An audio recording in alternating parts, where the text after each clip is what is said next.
มาเล่าขวัญกันไอ้นั่นเนาะการนั่งใจลอยคิดฟุ้งซ่านนี่คิดไปเลยเปื่อยนะก็จะทำให้เสียเวลาไปเปล่าจงตั้งใจฟังพระท่านสวดแล้วก็พระท่านเทศอาจจะช่วยเฮานั้นได้หันถึงสัจธรรมความจริงยังบางอย่างของชีวิตก็อาจจะเป็นได้นะขอเพียงให้เฮาตั้งใจฟังให้จริงๆเถอะเจอแนวว่าจะต้องเข้าใจพระท่านสวดอย่างแน่นอน อันนี้นะเปิ้นว่าสาธยายคือการต้องการสวดการทวนการเทศพูดชี้แจงแสดงเรื่องนี่อันนี้นะอันนี้เปิ้นวงเล็บไม้หน่อยนึงเนาะต่อไปจบลงไปเนี่ยข้อที่6นะข้อที่6จบไปก็มาถึงข้อที่7สดาญาติโยมทั้งหลายฟังกันไปเถอะเด้อ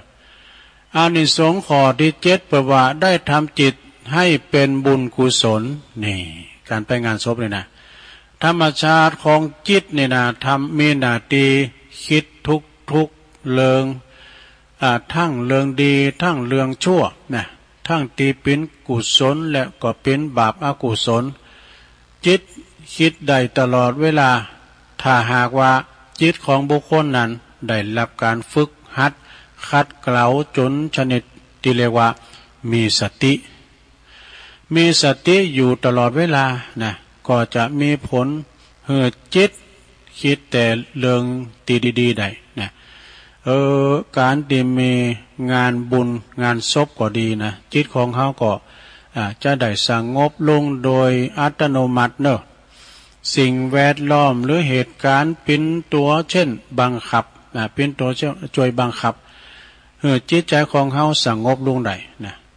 อาจจะปล่อยปะละเลยปล่อยปะละวางนะปล่อยปะละวางได้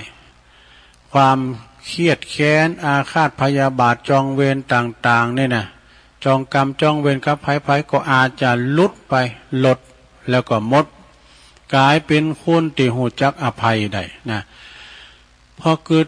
หือว่าจะเอายังกันเล่านะบันนานต่อใดนะเขาก็จะตายจากการแล้วคนเขามันอายุถึง100สักคนเนี่ยนะคิดถึงอย่างนี้คิดถึงความตายได้บุญนี่เป็นว่านะคิดถึงความตายสบายนักมันหักห้ามละมันหักลักหักหลงในสงสารบรรเทามืดมนอนทการทำให้หายสะดุ้งไม่ยุ่งใจ เนาะแปลว่าการคิดถึงความตายนี่ก็จะมาถึงเฮาที่มันจะมาถึงเฮาทางศาสนาเปิ้นถือว่าเป็นมงคลชีวิตเนอะนะมรณสติคำสอนเนี่ยนะเปิ้นว่านึกถึงความตายอาจจะมาถึงแต่แก่ตัวเฮาก็จะช่วยเฮาเนี่ยลดละความโกรธความโลภความหลงนะทุกขณะจิตมีแต่บุญเท่านั้นที่จะเกิดขึ้นเนอะชีวิตนะแปลว่าแต่วิสัยของคุณเฮาที่ยังมีความโลภมีความโกรธมีความหลงอยู่ในหัวจิตหัวใจมากมายก็ก็บักกาที่จะเกิดถึงเรื่องเหล่านี้นะแม้แต่ไผอู่เรื่องตายได้ยินก็มักจะบ่พอใจนะหาว่าอู่กรรมอัปมงคลเนี่ยจงสงบจิตคิดถึงแต่สิ่งที่ดีงามตรวจตราดูชีวิตของตนว่าบุญกุศลมีมากน้อยแล้วหรือยังเนี่ยมีมากแล้วหรือยังเนี่ยอันนี้ก็จบไปทั้งข้อนึงแล้วซะนะเอายังหลายอยู่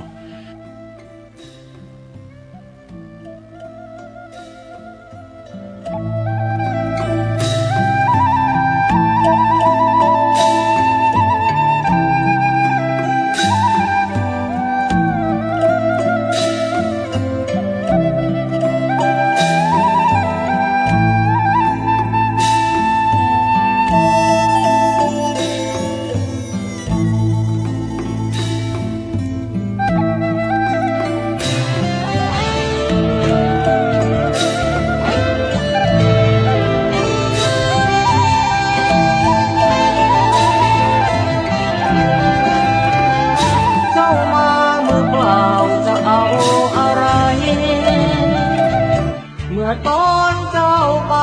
เจ้าก็ไปมือเปล่าเช่นกันชื่อเสียงหยดยาหากเอาไปไม่ได้สักอันแล้วใหญ่ยื้อแย่งแข่งขันบอกโอยกันฆ่าฟัน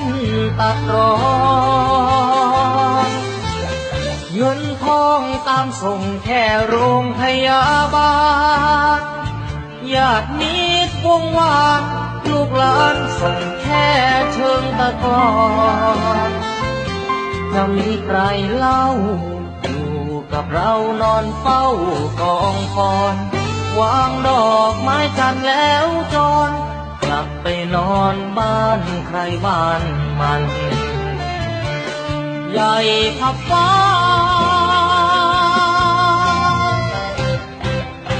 แต่ยังเล็กกว่าฟ้าลงตึกโตโอโทงสุดท้ายนอนลงเหมือนกันไปไม่กลับหลับไม่ตื่นฟื้นไม่มีวันชีวิตหลังความตายนั้นนรกสวรรค์ยังรอบาปบุญดีชั่วติดตัวเมื่อตายเงินทองมากมายคนเอาไปไม่ได้หรอกน้อร่างนอนแน่นิ่งไม่ไหวติ่งเหมือนดังต้นตอตราสังมักแขนผู้คอไฟไม่หงิกงอเป็นเท่าวีพง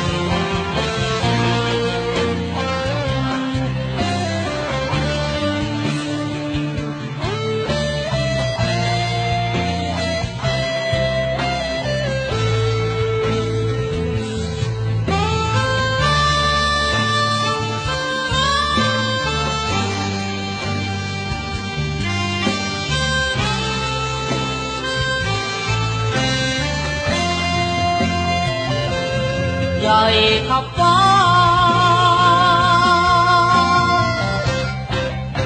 แต่ยังเล็กกว่าฟ้าลงตึกโตโอโทงสุดท้ายนอนลงเหมือนกันไปไม่กลับหลับไม่ตื่นฟื้นไม่มีวันชีวิตหลังความตายนั้นนรกสวรรค์ยังรอบาปบุญดีชั่วติดตัวเมื่อตายเงินทองมากมายคนเอาไปไม่ได้หรอกน้อร่างนอนแน่นิ่งไม่ไหวติ่งเหมือนดังต้นตอตราสังมักแขนผู้คอไฟไม่หงิกงอเป็นเท่าหุยพง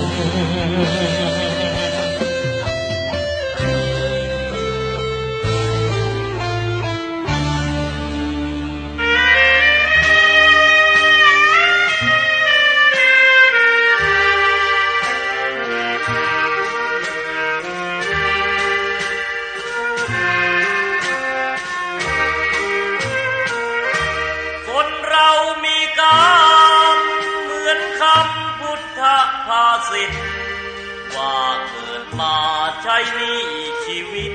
ลิขิตไปตามบาปกรรมสร้างมาเกิดมาเป็นคนบ้างมีบ้างจนเป็นธรรมดาเหมือนเป็นสัญญาโลกเรานี้นาเปรียบโรงละครเกิดมาทุกคน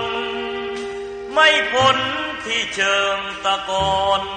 เหลือตัวล่อนจอนที่หลับที่นอนเหมือนกันคือโลกคนเรามีกรรมต้องทำกุศลไว้บ้างเพื่อแบ่งเบาหนี้บาปตามล้างคิดสร้างแต่บุญเป็นทุนเชื่อมโยงอย่าหยิบ อย่าช่วยหาทางร่ำรวยด้วยการกินโกงแม้นตายเข้าลงบาปกรรมเพราะโกงติดตามเรื่อยไปถึงเป็นเศรษฐีมั่งมีเงินทองเพียงใดหมดลมแล้วไม่อาจนำเงินไปได้เลยสักคนเวรกรรมตามทานเห็นกันด้วยตาก็บ่อยเข้าอยู่ในคุกไม่ใช่น้อยไม่ค่อยจดจำในความทุกข์ทนสวรรค์ในอกและมีนรกในดวงกมลขอเตือนทุกคนว่ามีหรือจนไม่เห็นสำคัญหมดลมหายใจแล้วไปนอนเรียงเคียงกันที่ป่าช้านั้น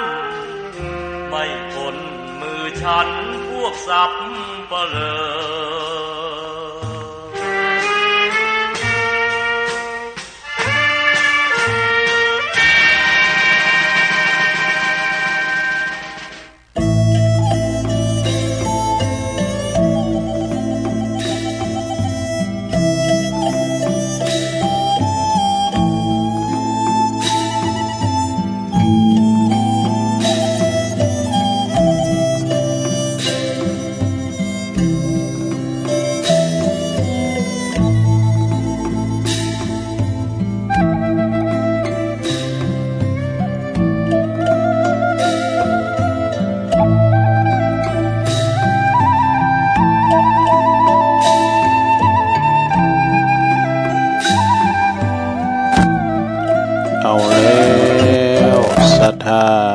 สาธุชนญาติโยมทั้งหลายเนาะ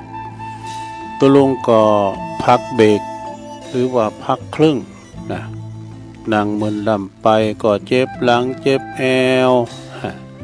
เจ็บหลังเจ็บแอวลุกมายกใหญ่ค่ายตีเตียวไปเตียวมาเตียวไปเตียวมาก็ยืดเส้นยืดสายเนาะแล้วก็มานั่งอู้กันต่อในชั่วโมงที่สองขณะนี้ท่านทั้งหลายก็กำลังฟังรายการสัพเพเหระปะกินนากะขอนลุงไก่แจ้งรายการเสียงธรรมแสงทองดำเนินรายการโดยตุลุงยองนะก็มานางอู่นางจ้ากับปอออกศรัทธาเวลาขณะนี้ก็ตี4:07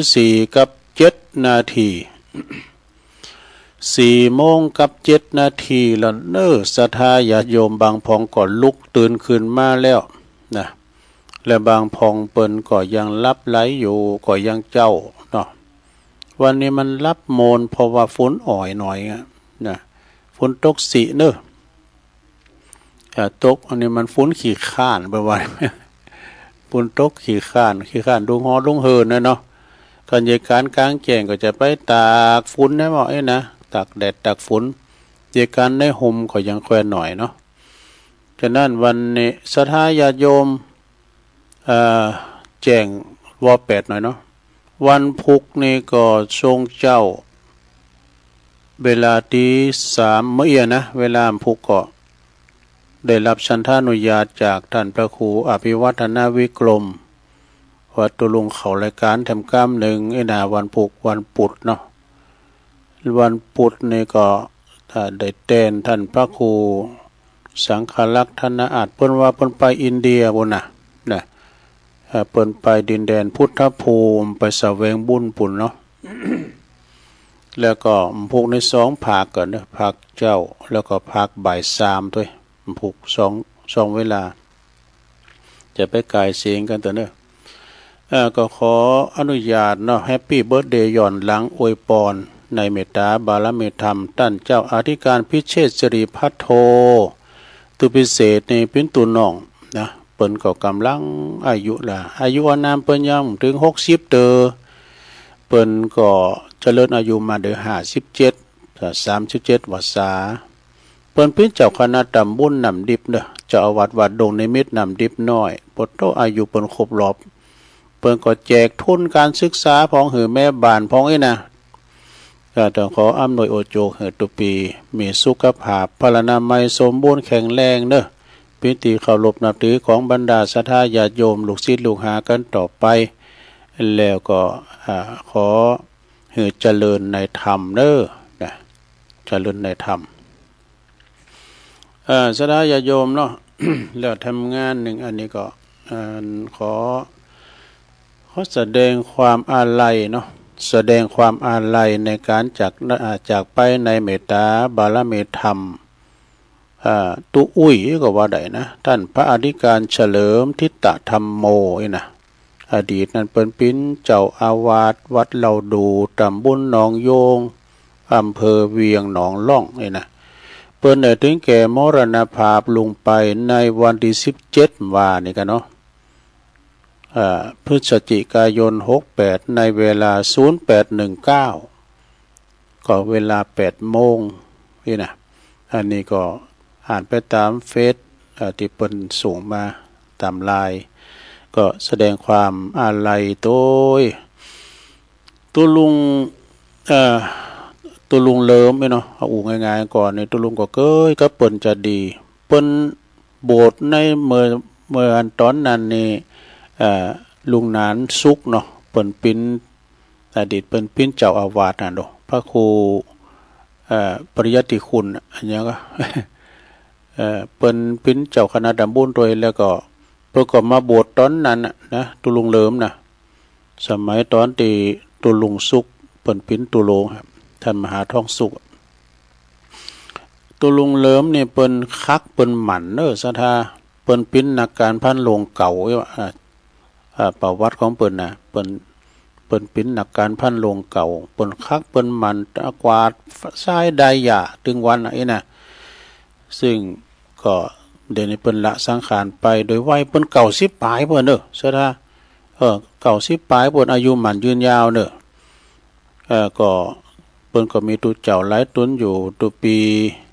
กำธรขันติทะโลรอตุปีเกมเขาโน่นมีหลายตุนอยู่เนาะก็แสดงความอาลัยนะก็อย่างน้อยศรัทธาญาติโยมนะเกิดแก่เจ็บตายเป็นธรรมดาว่าเปิ้นว่าโตมาถึงข้าวมันก็หนุ่มว่าถมว่าถึงยามถึงข้าวมันก็ไปเหมือนกันหมดอยากดีมีจนคุณรวยคุณรวยเศรษฐีผู้ดีภัยเนี่ยคุณจะฮื้อก็ต้องไปใบปิกบันเก่าหมดนะซะนะก็คือตายเหมือนกันหมดเนาะฉะนั้นก็ในขณะที่เปิ้นเฮายังอยู่นี่ก็สร้างบุญสร้างกุศลไปนะเอานี่มาไหว้กรรมนี่กะนิทานเนาะซะนะพวกนี้ถ้าสอทำตุอุ้ยเข้ามาเด้อทำตัวปีสมเพชรเขาก้าปนนานปันอินมาดเขาก้าหลวงพ่อบุญปันเขาเนี่ยนะทำเป็นโมนแม่กิมล่างเขาก้าเนี่ยทำที่เป็นอมาตานของก้าคติธรรมของท่านพระมหาประสิทธิ์ธรรมาภินันโทก้าปครูสีโนนเกี่ยวสุกแล้วก็ตั้งหนังสือนะหาอาจารย์ปครูสุมเมธเขาเนี่ยมันมีหลายอยู่ซะนะแต่ว่าตุลุงมาขีอ่านหนังสือจ้ามได้ อ่านหนังสือจ้าเรานิทานทำก่อนเนาะศรัทธาเนาะฟังนิทานก่อนต่อไปจะเล่านิทานกันศรัทธาฟังไปรับกันไปแล้วกาเปรตที่มีก้อนหินตกใส่หัววันละ60,000 ก้อนบุดูมันทำกรรมเหมือนสารลำเลือเปรตตัวเนี่ยวันหนึ่งนะโยมบ่หินก่อนหลงตกใส่หัวน่ะวันหนึ่ง60,000 ก้อน ปิ้นจะได้ลองฟังติดตามฟังเปรตที่มีก้อนหินตกถูกหัววันละ60,000 ก้อนเปรตตนหนึ่งก็เป็นเปรตตีมหาโมคคลาหันอยู่ในบุญอากาศไก่กับเขาคิดจะกูดเขาแห่งพญาแห่งแห่งอยู่ด้วยเขาพิคิดจะกูดอยู่ที่เขาคิดจะกูดเหมือนกันแต่เปรตตนนี้นะมันสูง300 เซนดู300 เซน มีความสูงนะแล้วก็มีก้อนหินน้ำจะก้อนหินธรรมดาในหลวงเนอะมันลุกเป็นไฟเหมือนกับลาวานะเหมือนกับไฟมันตกมาใส่โหถูกศีรษะถึงวันละ60,000 ก้อนวะนะจนว่าศีรษะเนี่ยแตกแล้วแตกแฮมแตกแล้วก็ดีขึ้นมาแล้วก็โดนหินนั้นตกซะแถมวันหนึ่ง60,000 ก้อนซะนะก้อนหินนั้นก็ตกลงมาถูกไปอีกนะตายแล้วเกิดปิ้นอย่างอีกนะปิ้นนิดอยู่ปิ้นนิดนะแล้วก็คือว่าเปรตตนนี้นะเมื่อจาดก่อนโน้นหลายจาดแล้วเกิดมาเป็นคุณมันจบในการยิ่งโกรธ เห็นวิชาดีดก่อนโกรธ ดีดก่อนโกรธก็คือลูกหินเนี่ยนะสนามมองลูกลอมมองกันลูกกุ้งหนังกุ้งสติกเนี่ยกะอาจจะดีดใส่นกก่อตายดีดใส่อันใดก่อตายหมดมันแมนโดมันเห็นมามันจบวิชาดีดก้อนโกรธมาต่างนี้เนาะเห็นมาอย่างชำนาญนะพอใจคนนี้ก็เที่ยวหาล่องวิชาวะไปหาล่องวิชาไปมดนกก็ยิงตายมาแล้วกัดตายก้ามช้างสัตว์ป่าในตายหมดมันกันมันลองยิงพอนะมันแมนมือมันแมนดีดก่อนโกรธใส่มีหันวันหนึ่งไปป้าใส่พระปัจเจกโพธินะพระปัจเจกโพธิองค์หนึ่งไปป้าเปิ้นกันแล้วจะไปกุมเข่าบิณฑบาตอยู่ที่ประตูเมืองเนี่ยก็เกิดว่า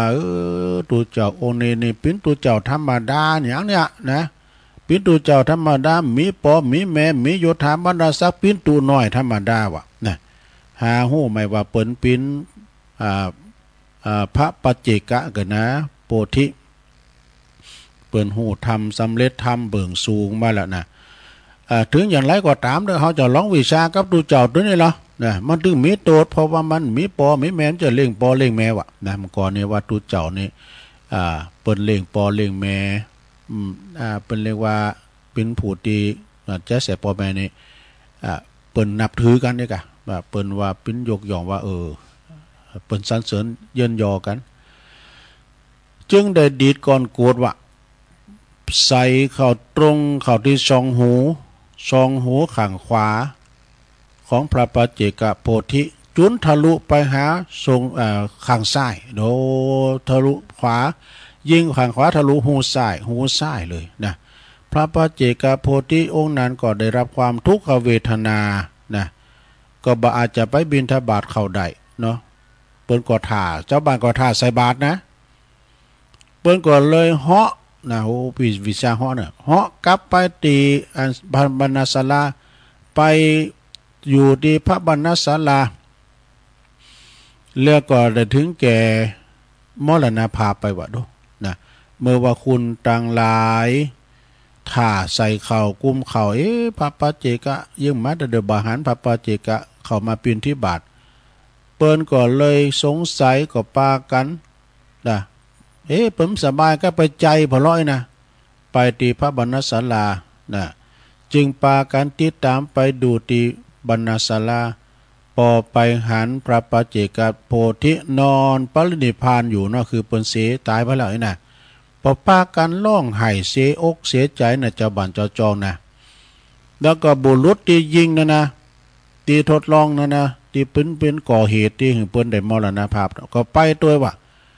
ซ้ำยิงพยองพ้องโตว่ะโอ้มือเฮานี่ก็แม่นนักแกรู้ได้ดอกทำมือพระปัจเจกได้มรณภาพได้โอ้มือเฮานี่มันจะธรรมดาเขาประกวดได้เลยเนาะเนี่ยฝีมือของเฮานายว่ามาแสดงตัวจำได้เนี่ยฝีมือของเฮานะได้ขึ้นว่าเฮาเองที่เป็นผู้ที่ลดลองวิชายิ่งก่อนโกรธใส่หูของท่านเองว่ะ ท่านจึงได้มรณภาพเนี่ยเฮาแน่นะโตท่านใดนั่นเองนะคุณต่างหลายเนี่ยเปิ้นโกรธแค้นอยู่หั่นล่ะนะไผบ่เยท่านใดไผปรากฏว่าเจ้าบ้านเจ้าจองบอกฮู้ว่ามีเจ้าใดเนาะลุมสหบาทากะ บุตรก็สุมานะบุตรก็ตีนทึบเพิ่นก็ยังบดลุมมาบุบทุบตีจนว่าถึงแก่เสียชีวิตตายไปบ่ดูตายพร้อมกันไปเลย บุรุษนั้นก็ตายไปแล้วเมื่อเขาตายไปแล้วก็ไปตกอเวจีนรก อยู่จนกระทั่งแผ่นดินสูงขึ้นมาแทบ1 โยชน์โดแผ่นดินสูงขึ้นมาแทบ1 โยชน์จึงได้ขึ้นมาเกิดเป็นเปรตแน่เป็นเปรตอย่างที่เรามาแน่แต่คือว่าถูกไฟใหม่อยู่ตลอดเวลาหินนั่นน่ะตกใส่วันหนึ่ง60,000 โกฏ60,000 ก่อนนะอย่างอันเป็นประจำพระพุทธเจ้าทรงแสดงบุพกรรมของเปรตตนนี้แล้วก็จึงตรัสไว้ว่าธรรมดาศิลปะหรือว่ายศอำนาจเหลือให้แก่คุณพานแล้วนะก็ทำมันยังให้คุณพานแล้วก็จะถึงความพินาศเนอะนะปืนอยู่ในมือพกไล่เนาะเอาแล้วผู้ไล่ได้ค้อนแล้วไอ้น่ะเป็นจังหวะคุณเฒ่าผู้ไล่ได้ปืนแล้วไอ้น่ะปวดตัวมันช่ำเหมือนกับเจ้าหมูมีปิ่นซาวกันมันได้ปืนเลยน่ะกันไปเอางานมาดึมโกเพราะว่าตำรวจมาดึมโกหรอกนะเน็บอยู่แอวแล้วบอกมองไปเจ้าหมูปิ่นซาววะนะก็ไม่ปืนน่ะเมื่อก่อนดูลุงก็มีแล้วปืนเต้น ปืนเต้นมันจะอันตรายแหละดึมหูโกไปเลยสมัยเล็กควายก่อนปืนเต้นเรื่องนี้เปิ้นสรุปว่าไอ้นั่นน่ะสะดาเนี่ยเรื่องนี้เปิ้นจริงหันว่าศิลปวิทยาหรือว่าทรัพย์ยศอำนาจนะยอมทำให้คุณพานโมมองแล้วบันดาลให้ทำความชั่วต่างๆมีบีบคั้นเบียดเบียนกดขี่ข่มเหงผู้อื่นเป็นต้นเหมือนกับงูปิดที่ทำลายแก่ผู้อื่นฉะนั้นเนี่ยเปิดเปรียบเป็นงูอสรพิษกันนะคุณพานเนี่ยทุกคนจึงควรระมัดระวังเมื่อใดดีมีสุขแล้วมียศถาบรรดาศักดิ์มียศมีอำนาจทรัพย์สินสมบัติบริวารแล้วเปิดจะหืนระวังอย่ามัวเมากับสิ่งตีรอลวงนั้นนะมัชฌิมปฏิปทาจะไปยะโสโอหังจะไปหญิงพยองพ้องโตมีความพอเพียงนะจบลงไปสดาญาโยมเนาะ อันนี้ก็เป็นนิทงนิทานมาเราสู่จู้กันฟังปอออกสถาทั้งหลาย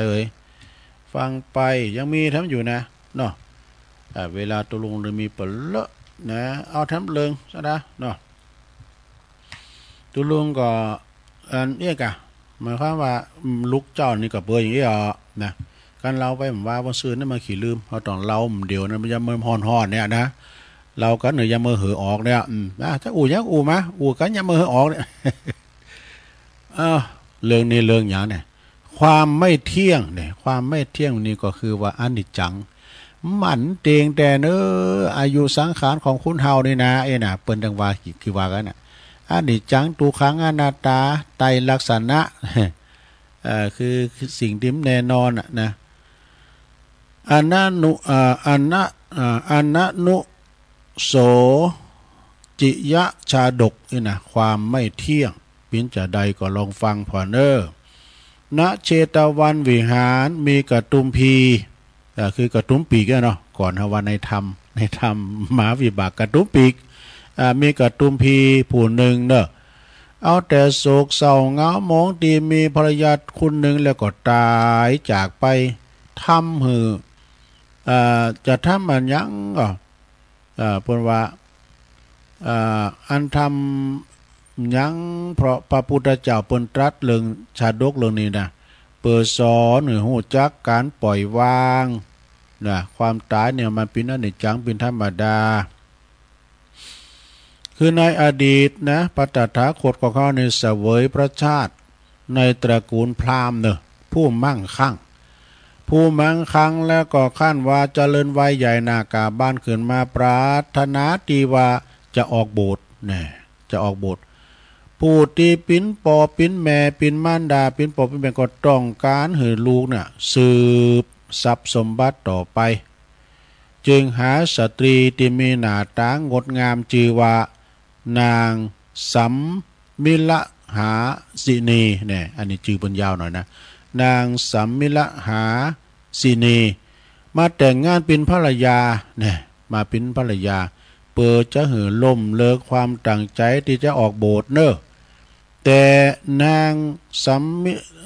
มมิละนี่ก็เปิ้นก็ขึ้นว่าผู้ที่บ่ปรารถนา ในกรรมมาคุณเช่นกันก็คือมีใจหลิงลู่ไปตามบทเหมือนกันนะเมื่อมารดาบิดา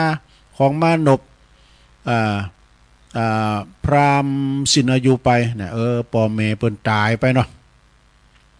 ปอโผก่อตายแม่โผก่อตายทั้งสองก็จึงปากันสันละออกบทบททั้งสองก็คือเปิ้นบัดแตะต้องกันว่าหมายความว่าเปิ้นอยู่กันตามปอตามแม่มได้นะปิ้นปีปิ้นด้อมบ่เคยลงเกินในกรรมคุณอยู่กันแล้วก็ที่นี้ปอตายแม่ตายก็เลยสันละออกบทเป็นพระฤาษีมาออกบทซึ่งข้างหนึ่งนะทั้งสองก็ไปบิณฑบาตย่างเมืองปาราณสีว่ะนะนางสัมมิละนะดาบทในกินอาหารบัตถูกกินอาหารบัตถูกกับตนนะจึงอาเจียนปิ้นโลหิตนะโลหิตนี่เลิศกันเนาะหากปิ้นเลิศว่ะนะนางก็เลยสิ้นใจลงตายไปว่ะนะดาบทมายิงตายไปแล้วเจ้าบ้านเจ้าเมืองก็ปากันเศร้าโศกมองใจร้องไห้ร้องโหมกันนะครั้นถึงเวลาเนาะดาบทนั้นเปิ่นไปบิณฑบาตมาแล้วนะก็มาหันว่านางได้เสียแก่ชีวิตไปแล้วซึ่งเป็นอดีตเก่าภรรยา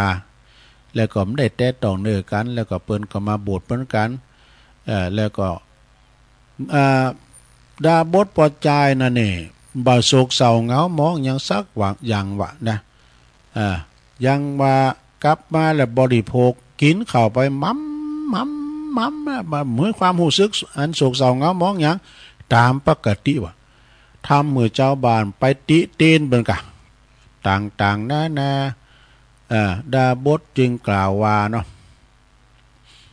สัทธาญาโยมทั้งหลายเฮ้ยสังขารนี่เป็นของบัดเตียงแต่แน่นอนว่าเฮาและตันก็จะเป็นอย่างอี้เนอะจะไปโศกเศร้าเหงามอง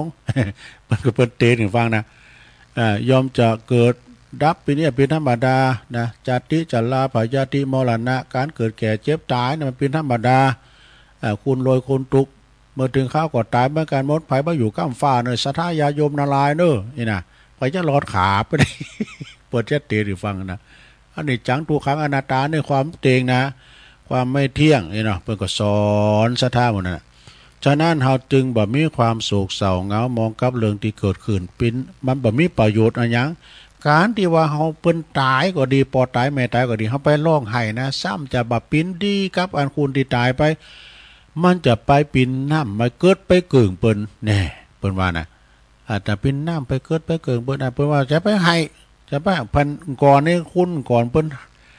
มีคนตายกันนะโผก็ดีเมก็ดีกันแต่จะไปแหวประสงค์ศพกันไห้เนี่ยเปิ้นมือไปเลยนะเปิ้นมือไปมึงต้องไปอยู่เนี่ยเดี๋ยวมึงจะไปปินลุ่มอยู่ไปแหวบ่น่ะในการละต่อมานางสัมมิละเนี่ยก็คือนางยโสธรานั่นเองและส่วนมานพพราหมณ์ก็คือองค์พระตถาคตก็คิดเรื่องนี้เปิ้นก็บอกว่าการร้องไห้ฟูมฟายกับสิ่งสูญเสียไปแล้วไม่เกิดประโยชน์อะไรนี่จบลงไปศรัทธาญาติโยมทั้งหลายก็เป็นนิทานกล่อมเนาะจบลงไปเอามาเล่าสู่จู้กันฟังเด้อศรัทธาญาติโยมทั้งหลายมีนิทานพองแล้วก็มีข้อคิดหรือว่ามีคติธรรมก็เลิกสรรมาเอามามาจ้าครับพ่อแม่พี่น้องบางทีก็เอาโต๊ะโจยใส่ไปพองเพราะว่ามันหลายชั่วโมงเนาะ2 ชั่วโมงจนได้ก็คอแห้งไปพองก้าอีนะ เอามาโจยเสริมกันไปกันนะศรัทธาญาติโยมก็เป็นกรรมดีทั้งหมดนะบ่ใจกรรมหายบ่ใจกรรมติเตียนนินทาภัยเอานี่มาว่าทำกรรมหนึ่งก่อนศรัทธาญาติโยมทั้งหลายอยู่อย่างผู้มีธรรมนี่พินเจอใดอยู่อย่างผู้มีธรรมเนี่ยนะก็ลองฟังพอก็แล้วกัน เพิ่นว่าความโหดต่างโลกยิ่งแก่ก็ยิ่งอ่อนพลังนะเพิ่นว่าความโหดต่างโลกนี่นะ ยิ่งหู้ก็ยิ่งอ่อนพลังแต่ว่าความหู้ต่างธรรมยิ่งแก่ก็ยิ่งมีบารมีดูนี่นะคุณตีเลนจบ ต่างคดีโลกเพราะว่าจะเล่นจบสูงเป้งใดก็ตามหากว่าเกษียณอายุราชการก็หมดพลังไปเหี้ยบ่มีไผสับเตก็แต่ว่าคนที่มีธรรมะเนี่ยยิ่งแก่ก็ยิ่งมีบารมีผู้คนก็ต่างเขารพนับถือหันว่าได้ชีวิต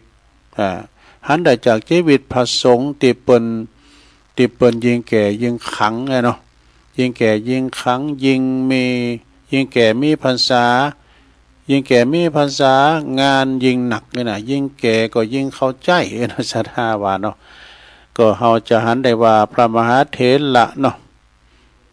ที่เปิ้นมีอายุนะอาวุโสตั้งสายตั้งอันบ้านหงแล้วก็มีหลายก็หลายตุนนะกันเนาะเพราะว่าจะเป็นครูบาสองเมืองวัดโมงโตนก็ดีเพราะว่าจะเป็นครูบาไพจิตวัดป่ายย่างเนี่ยดูเปิ้นก็เป็นพระเกจิว่าเวลาเปิ้นมีการสวดมนต์ตันที่ไหนก็เนี่ยเปิ้นจะไปเป็นพระเกจินั่งอธิษฐานนั่งปกกันเด้อครูบาอุ่นเขาก็เนี่ยวัดนาวัดปุ่นวัดหงโงก็เนี่ยครูบาสายเขาวัดหงคุดเนี่ยครูบาวัดนำบ่อโลงก็โหหลายเนอะศรัทธาญาติโยมเนาะสายจอมต้องก็มีนักมีหลายนะครูบาวัดตุงปูนก็ครูบาเป่งเขานี่นะเนาะศรัทธาครูบาวัดคำแมดก็นี่เธอก็เอาชื่อมงคลมันก็นะบุญกรรมไว้นะมงคลวาลีเนาะเนี่ยเปิ้นว่าศรัทธาญาติโยมทั้งหลายหันจากว่าชีวิตพระสงฆ์ยิ่งแก่ก็ยิ่งครั้งยิ่งแก่ก็ยิ่งแก่วาสายิ่งมีงานหนักขึ้นมาเนี่ยยิ่งมีอันตำแหน่งก็ในตำแหน่งผู้ปกครองก็เป็นเจ้าคณะตำบลเป็นเจ้าคณะอำเภอเป็นเจ้าคณะจังหวัดอย่างหลวงพ่อท่านพระครูสาธุกิจจานันท์เนี่ยบางทีก็ไม่ได้อยู่วัดนะไปประชุมตีหันพองตีนีพองนะตุลุงก็เฝ้าวัดนี้เนี่ยที่หลวงยิงเงินมีอำนาจยิ่งสูงยิ่งหนาวนะเพราะว่าเหตุนี้ความหูต้องมีทั้งคดีโลกทั้งคดีธรรมนี่หูตึงตังโลกตึงตังธรรมไหมเนาะแล้วก็ดุดเดียวกับคนที่เปิ้นทำธุรกิจนี่ทำธุรกิจต่างๆเมื่อทำธุรกิจจำเป็นจะต้องมีศาสนกิจด้วยนี่ธุรกิจหาเงินเพื่อเลี้ยงกายศาสนกิจมีไหวเพื่อเลี้ยงจิตใจเนี่ยศาสนกิจเนี่ยนะศาสนาตั้งศาสนาหรอคนที่มีความโหดทางโลกแต่ก็ขาดคุณธรรมนะโอ้อันนี้แล้วก็คนที่มีธุรกิจบ่สนใจใยดีเรื่องศาสนกิจนี่นะก็เป็นเสมือนคนที่เป็นโปลิโอทางจิตวิญญาณเนี่ยโปลิโอเนี่ยหูจักกันลงแล้วก็ชีวิตก็จะสง่างามได้อย่างไรอันนี้ก็จบลงไปซะนะจบลงไปแถมกรรมหนึ่งนี่ก็คนนี้เขาทาไปงานศพพบธรรมนี่ซะนะ บางคนนี่ไปเฮินไปบั่นศพเนาะกันเฮามีสติเฮาไปกึดผอยนะเป็นมรณสติธรรมก่อนที่เฮาเข้าไปเนี่ยไปเปิ้นจะมีภาษาดก็เปิ้นตั้งไว้หันนี่นะก่อนนี้เปิ้นจะจุดธูปดอกเดียวไปขอขมาเดี๋ยวนี้เปิ้นมาแล้วเปิ้นยิบว่างเปิ้นเอาอันดอกไม้จันทร์เปิ้นเฮาก็มาสังเกตพอกันเปิ้นไปเปิ้นก็ยุบวางนั่นน่ะเปิ้นก็เอาเจาะใส่หัวแล้วเปิ้นมุมปากนะเปิ้นว่าเช้านี่ขอหวยกันเพิ่นจะว่าอย่างนี้มุมปากนะเพิ่นก็บอกว่าโดยกายวาจาจิตใจจะใดก็ตามเมื่อยังมีชีวิตอยู่ข้าพเจ้าอาจจะได้ลงล่ำกรรมเกินโดยกายวาจาใจเนาะได้ติเตียนนินทาก็ได้เคี้ยวก็ได้พิษกันบ่กายนะ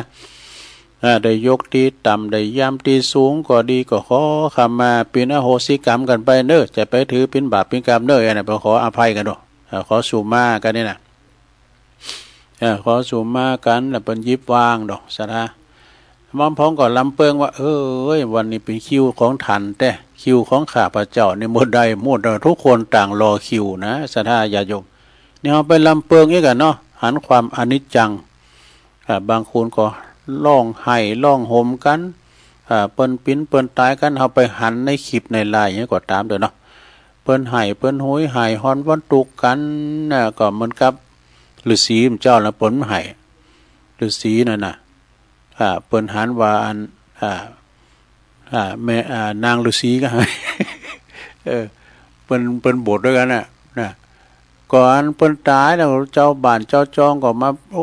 ก็มาด้วยกันเนี่ยกินข้าวอยู่ม้ำนี่แล้วย่ำโศกเศร้าเงามองน่ะเปิ้นก็ว่า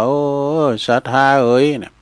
อันนี้มันเป็นเรื่องธรรมดาของโลกเกิดแก่เจ็บตายอันนี้จังหมันเตงเด้อเปิ้นก็สอนน่ะมันหมันเตงมันตึกเนาะบุญเปิ้นตึกแล้วเนาะ ฉะนั้นเอาไปงานศพพบธรรมนี่ไปหมายความว่าจะได้ลองฟังมาเด้อเปิ้นว่าพระกับผีของคู่กันเนี่ยบางจังหวะ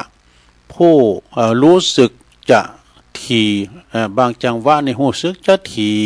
7 วันก็7 ศพอีกก็มีนะเนี่ย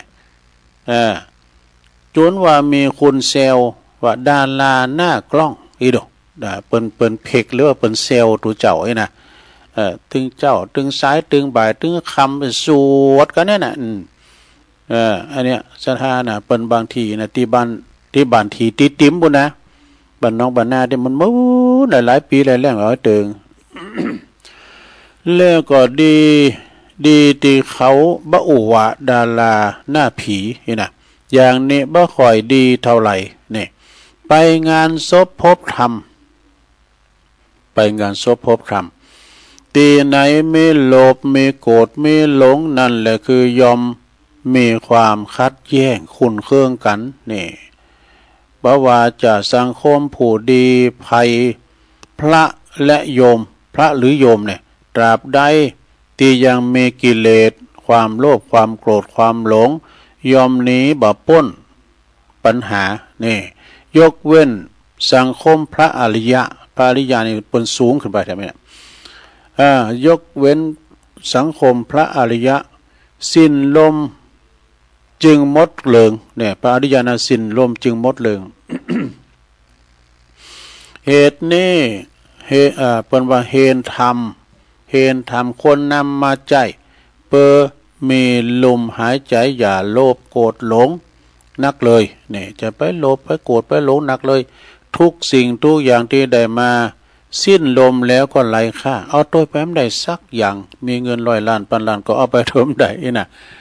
เว้นไว้แต่คุณงามความดีที่ตนทำไว้เท่านั้นเองปิ้นผลงานเห็นเด้อเนี่ยปิ้นอนุสาวรีย์ไว้ที่เปิ้นจะกล่าวขานถึงว่าอุ้ยสมัยนั้นน่ะเนาะ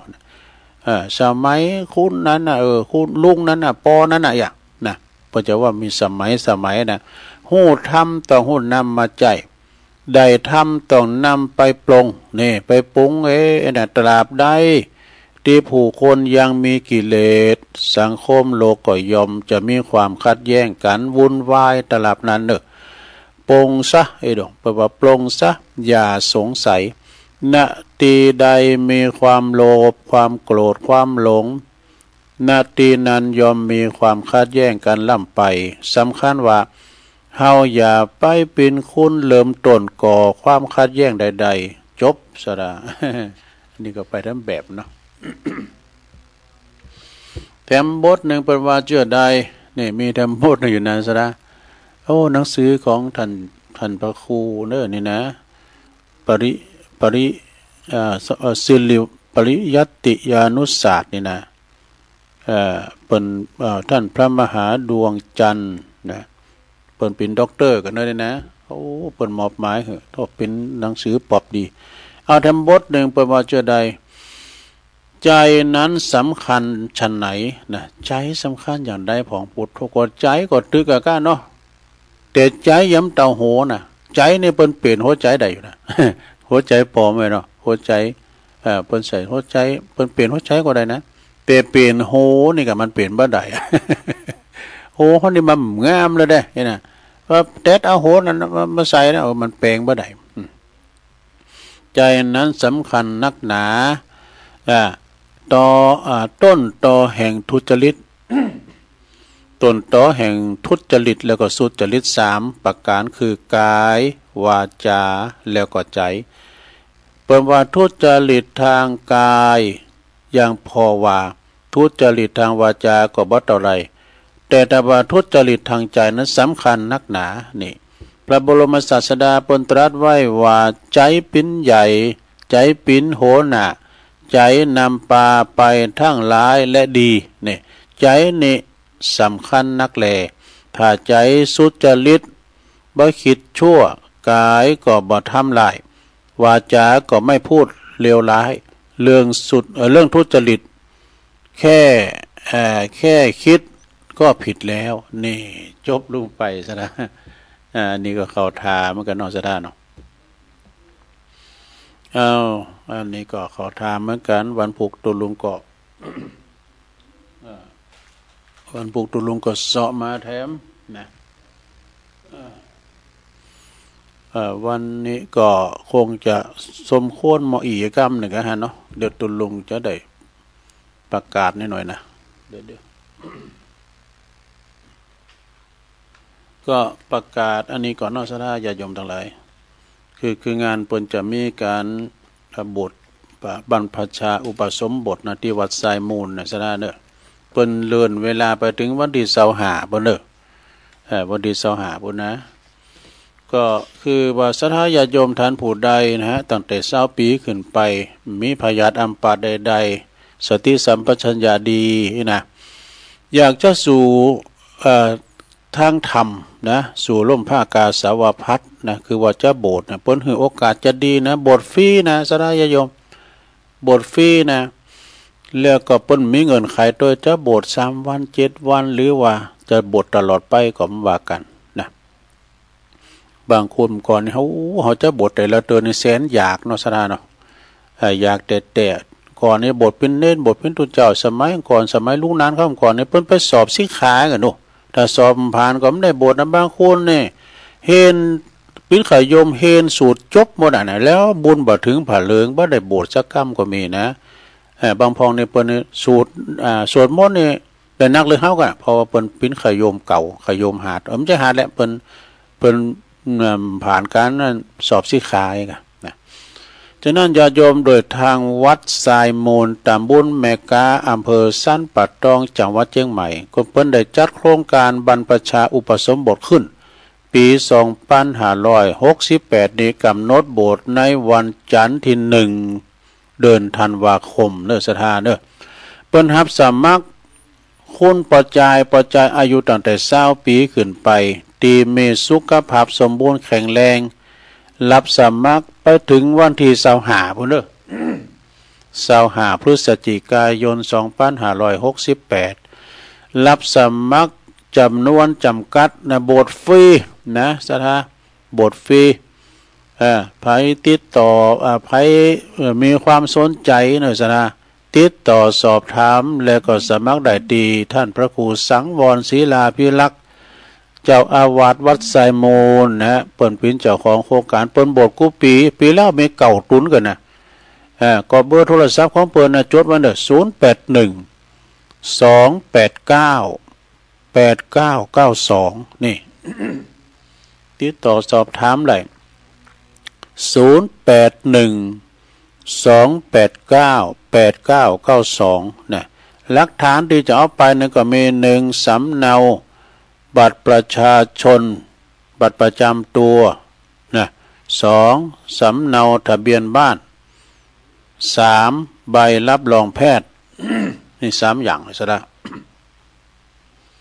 เอาไป3อย่างนี่นะเอาไปแสดงนะเนี่ยซะละเปิ้นให้โอกาสนะโบสถ์ก็โบสถ์ฟรีอ่ะซะละเอ้ยไปโบสถ์เถอะนะถ้าว่าไผดีว่าอยู่ก็มนต์งานให้นะ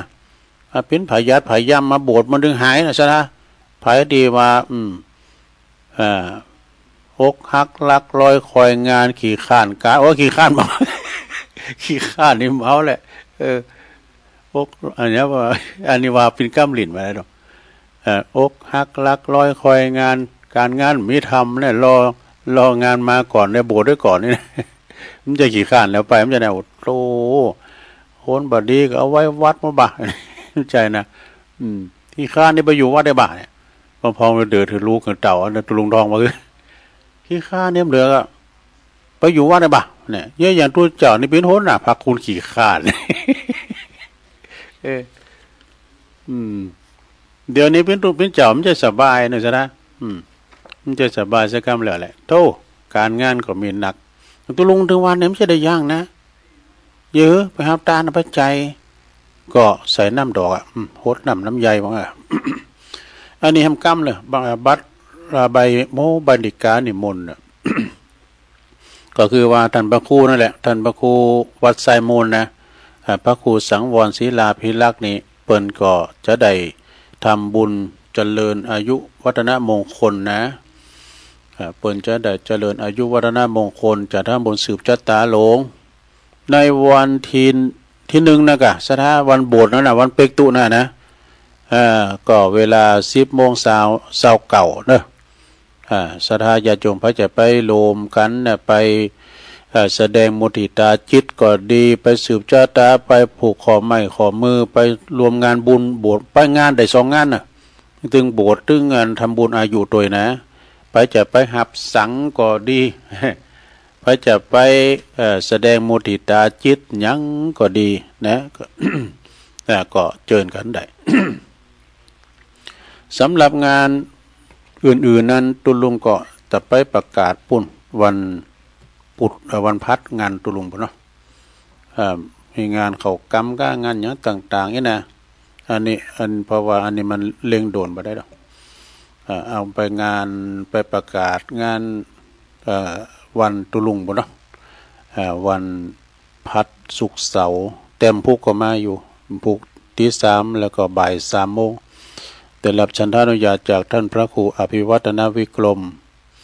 ผู้อำนวยการคืนสีขาวตุลุงบริหารไปกันเนอะเวลาเปิ้นก็ไม่ได้อยู่นะอาจารย์พระครูก็โทษรายการเปิ้นไปอันนี้นะเปิ้นมียศตำแหน่งก็ถึงได้อยู่ได้ยากนะไปกันนะตักตังลายก็มีกลุ่มคลื่นสีขาว155นะชมรมสกาย67แล้วก็มีแม่ครูธัญญาทองอิ่มเนอะจากกศน.จากดอยน้อยพัฒนาหนองหานสันทรายตัวไม่หลวงสุมาลังกาพินนะฮะมาปุ่นปาหาแล้วก็มียงยุทธมณีวันนี่ เปิ้นอยู่ลำปางเนาะเปิ้นเคยมาหาตุลุงปะ เปิ้นอยู่บ่อเหี่ยวลำปางอุ้ยสาวคุ้มตะวันอันนี้ก็อยู่เมืองวะกันเนาะเมืองวะแต่กันนะเมื่อปุ่นเมืองวะนี่ก็ลวงเหนือเนาะลืมไปนี่ก่อนเลยเพิ่นได้ประกาศอันนี้ก็เดียวกันเด้อ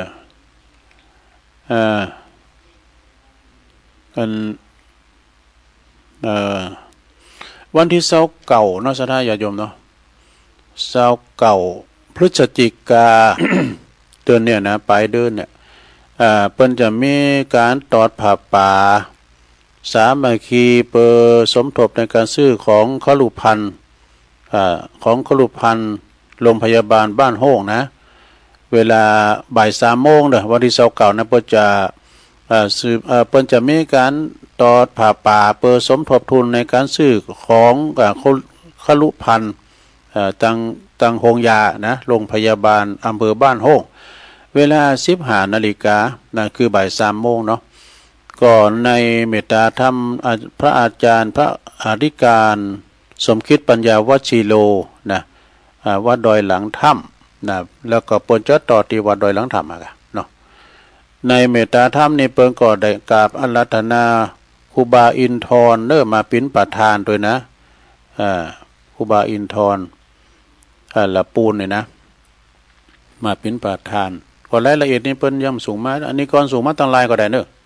รุ่นนั้นถ่ายมาตั้งลายตุลุงก็ได้นะ เอา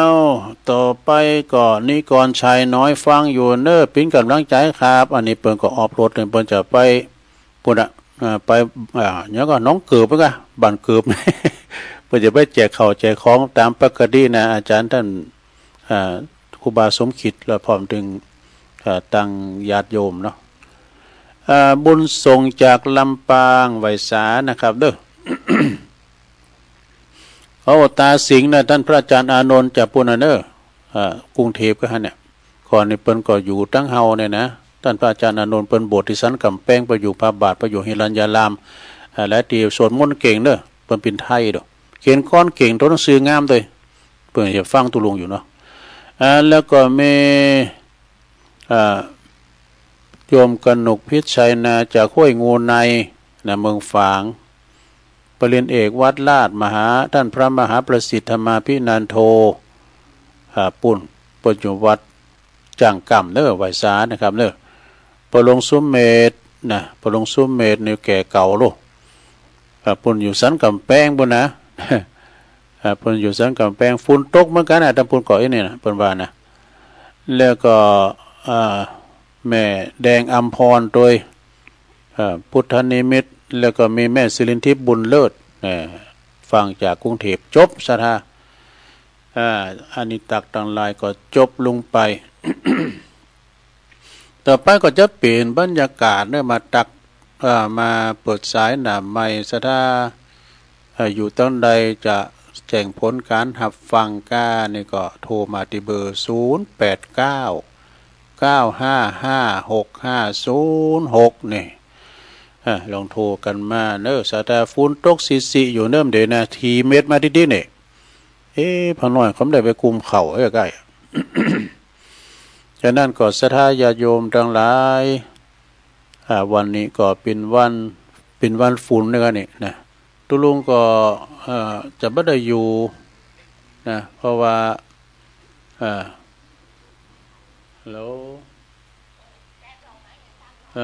แล้วก็ศรัทธาญาโยมในวันนี้ก็ศรัทธาก็จะต้องมีได้กันเนอเจริญปอนรีบกอบรีบโกยรีบถอรีบพายตลาดตะวันสายบอดจะเน่านมัสการเจ้าเนี่ยปุ่นเนาะอันหลังกาดแม่สาวแต่ว่าแมลงเป็นยำโหโทรศัพท์โทรหำได้ว่าเนี่ยมันเอาเทียบใส่ตุลุงมีการมันจะช่วยศาลาเตียนเปิ้นแปลงอันน่ะกะเปิ้นแปลงอันเพดานของลุงพ่อนี่กะเจ้าเลยก็ขึ้นลุงก็มันช่วยเปิ้นนั่นแล้วก็เลยเอาเทียบใส่เป็นเธออย่างไรก่อนใช่ชัดเจนเลยเนาะ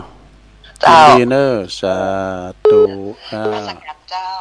อันนี้หลังกัดแม่สาวไม่อายมาแล้วศรัทธาโทรกันเข้ามา0899556506เจริญปอนแกแม่สาเจ้าตุลุงอันนี้แม่ของเนาะเจ้าฟังอยู่เจ้าชัดเจนดีเนอร์เดินดีถิ่นแล้วนะชัดเจนดีเนาะสาธุไปสาเจ้าฝนก็ตกสิโตยเจริญปอนเจ้าวิทยุรู้ดาวสูงพ่อนะเจ้าปฏิธรรมกำนองนะเจ้า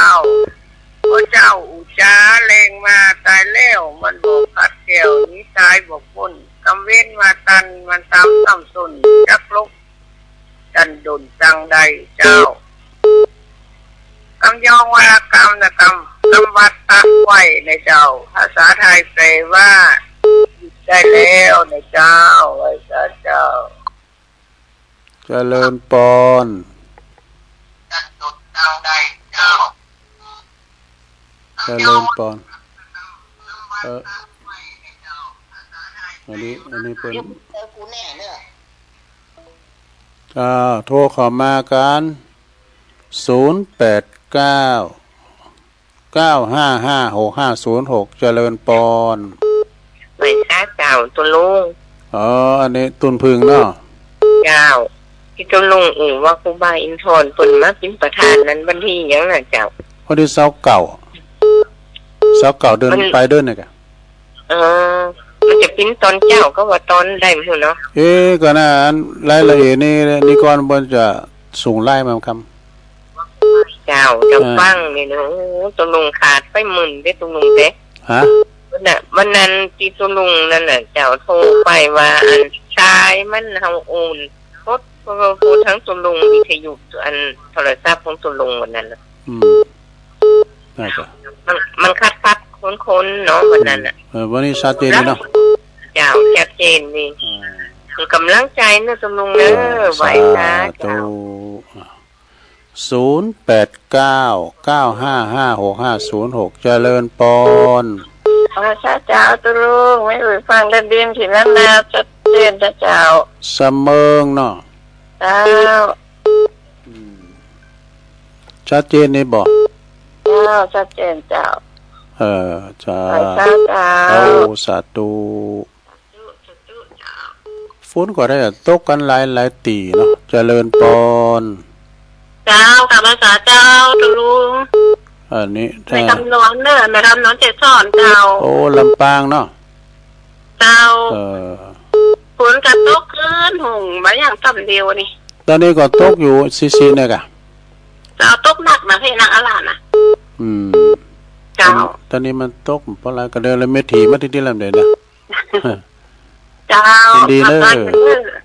เจ้าเจริญปอนมาอาจารย์ครับอาจารย์โยมธนกรมาแล้วฝนตกไหมทางโน้นฟังอยู่ครับฝนตกไหมตั้งแต่ตีสามเจ้าเลยค่ะเจ้าโอ้ดีแล้วค่ะฟังกันไปพูดก็มาอยู่ฝนมาตกกันทำบุญเจ้าเนาะฝนตกเลยค่ะเนี่ยฝนอ่อยนั่นแหละตกเหมือนกันเจ้าไม่สาเจ้าสาธุอันนี้เป็นเมืองนานบนนั้นน่ะเจริญปอนไม่สาเจ้าตะลุงฟังอยู่เนอะฝนก็ตกตาแท้แม่ใส่ทองเนาะเจ้าชัดเจนดีจังอันเจ็บตาอันนี้100 วันคนข้างบ้านอีกวันนี้100 วันเนาะเจ้าจุ่มเย็นเด่นด้วยวันนี้นะจ้ะยังไม่ก็ไปตามข้าวสะพานนี่ทุกคนเนาะได้ไปไหนลูกหนึ่งได้หอมกันเต้นได้ปลาได้อย่างเนาะผลฟังก็ดีแล้วยินดีเนอะจ้าเป็นกำลังใจให้ทุกลุงด้วยสาธุ0899555656เจริญปอนหมดการครับหลวงพ่อกฤษหมดเวลาแล้วหลวงพ่อกฤษพุทธอุทยานปางโมเนาะใช่แม่นแล้วขอบคุณเนอะอากาศเย็นนะอาจารย์เนาะน่าก็อากาศเย็นมันฝนตกฝนอ่อยวันนี้ไปตากครับยินดีครับเจริญปอนเจ้าตะลุงแม่ฟังเห็นเนอะในที่สมัยนั่นแหละลำปางเนาะเจ้ามีวันน่ะตอนมีวันน่ะโทรหาตะลุงก็ฟังหมายเลขโทรศัพท์ก็หมายเลขโทรศัพท์เจ้าแล้วตะลุงเปิดสายเถอะฟังกันเนอะยินดีเนอะแม่เนอะวันนั้นนะเจ้ามืดออกอยู่สาธุมืดหวังผู้กันมืดเนี่ยฟังอาจารย์เน้นหลักเนอะอาจารย์เน้นหลักจะมามืดเนอะบ่าย3 โมงแรงมืดนะตุลุงเนี่ยผู้ก่อนเอาละนอกสดาขอสุมาติเปินโทรมาเนอะเพราะว่าหมดเวลาก็เดี๋ยวฟังพระอาจารย์สาธิตในรายการธรรมพิวัตรกันต่อไปเนาะตุลุงไปก่อนเนอะจัตตาโลธรรมาวาตันติอายุวันโนสุขังปะลัง